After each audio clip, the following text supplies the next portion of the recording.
Très bonne combinaison, Nathanaël Baye qui s'est projeté latéral droit et qui va chercher Mergi, mais c'est bien intercepté.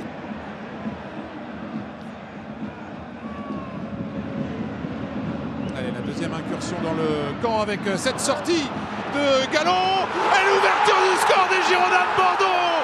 Ça y est, sur cette sortie hasardeuse de Gauthier Gallon, les Girondins qui ouvrent le score dans cette enceinte du Matmut Atlantique à la surprise générale.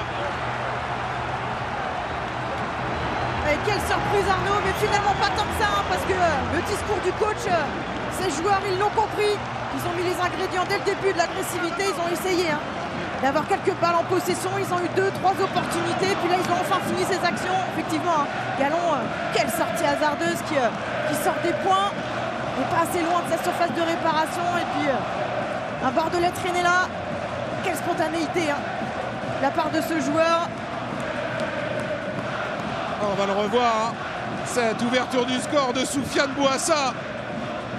Et Bouassa qui a été utilisé côté gauche. Voilà, on voit quelle sortie hasardeuse de Gallon.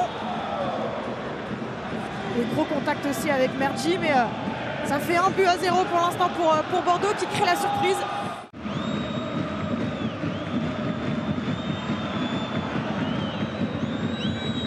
Sassignon, instant dans la surface de réparation. Ah, Hiver, d'égaliser pour Rennes, égalisation du Stade Rennais.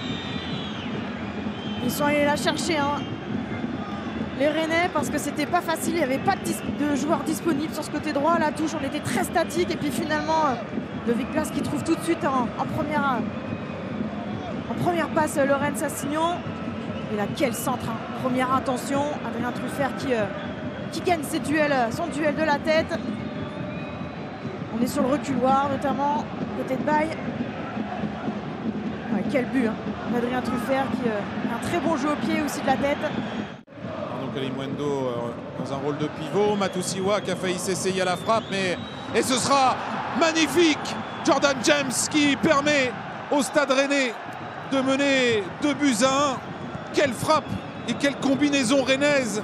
Le Gallois, le Peaky Blinders de Birmingham qui permet à Rennes de mener 2-1. Elle a trop facile, trop facile pour Jordan James qui a eu tout son temps pour pouvoir contrôler, pour pouvoir ajuster sa frappe.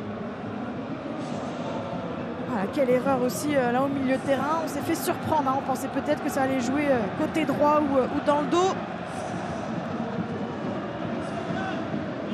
On va voir Arnaud Kalimuendo qui est trouvé, Matouziwa qui petit ballon là. Fin de frappe, et puis finalement aussi Arnaud Kalimuendo qui gêne la visibilité de Diabaté.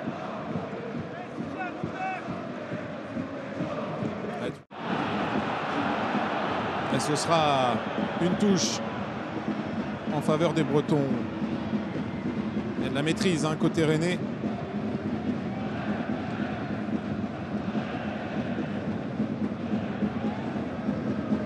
Ils ont de plus en plus de mal, les Girondins, à ressortir. Et là, il y a une grosse occasion, Ludovic. De l'autre côté pour Adrien Truffert en première intention. La barre transversale.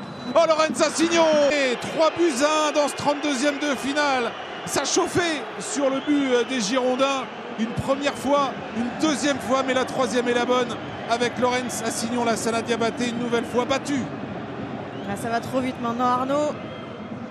Stade Rennais qui a passé la seconde. Cette seconde période, forcément il va y avoir plus de fatigue côté bordelais, changement tactique aussi un peu plus défensif, mais on voit Arnaud Kalimuendo qui, malgré tous ces bordelais autour, arrive à trouver Adrien Truffert. Le poteau, la transversale est trouvée, et Assignon qui arrive lancé, qui remet bien ce ballon. Diabaté qui peut absolument rien faire avec un lot. Afin de jouer entre les lignes, c'est ce qu'ils font parfaitement. Les Bretons avec cette bonne balle pour cette combinaison avec à la conclusion Arnaud Kalimuendo. Alors là, c'est du football parfait effectué par ces Rennais. C'est le but du 4-1. Et quelle construction, quelle combinaison parfaite des hommes de Jorge Sampaoli. Ouais, plus d'espace laissé par les Bordelais, on se trouve beaucoup plus facilement, et puis la justesse technique, on joue une touche, deux touches de balle à peine, on reste en mouvement côté rennais, on se met bien dans les intervalles, puis là, on voit la patte technique, la Ludovic Blas qui trouve Jotin lancé. Et puis, petit ballon en retrait. Il sait très bien qu'Arnaud Kalimuendo va se retrouver dans cette surface de réparation. Il regarde à peine son partenaire. Il sait très bien où est-ce qu'il est placé. Et puis là, il y a eu le temps, Arnaud Kalimuendo, d'être au départ de cette action et terminer en beauté. Avec un de ses derniers ballons dans les pieds girondins. Et ce sera justement le dernier. Les Girondins de Bordeaux qui vont s'incliner face à beaucoup plus fort cet après-midi. Logique respectée, le pensionnaire de Ligue 1 qui s'impose le Stade Rennais 4 buts à 1 face aux Girondins de Bordeaux. Pensionnaire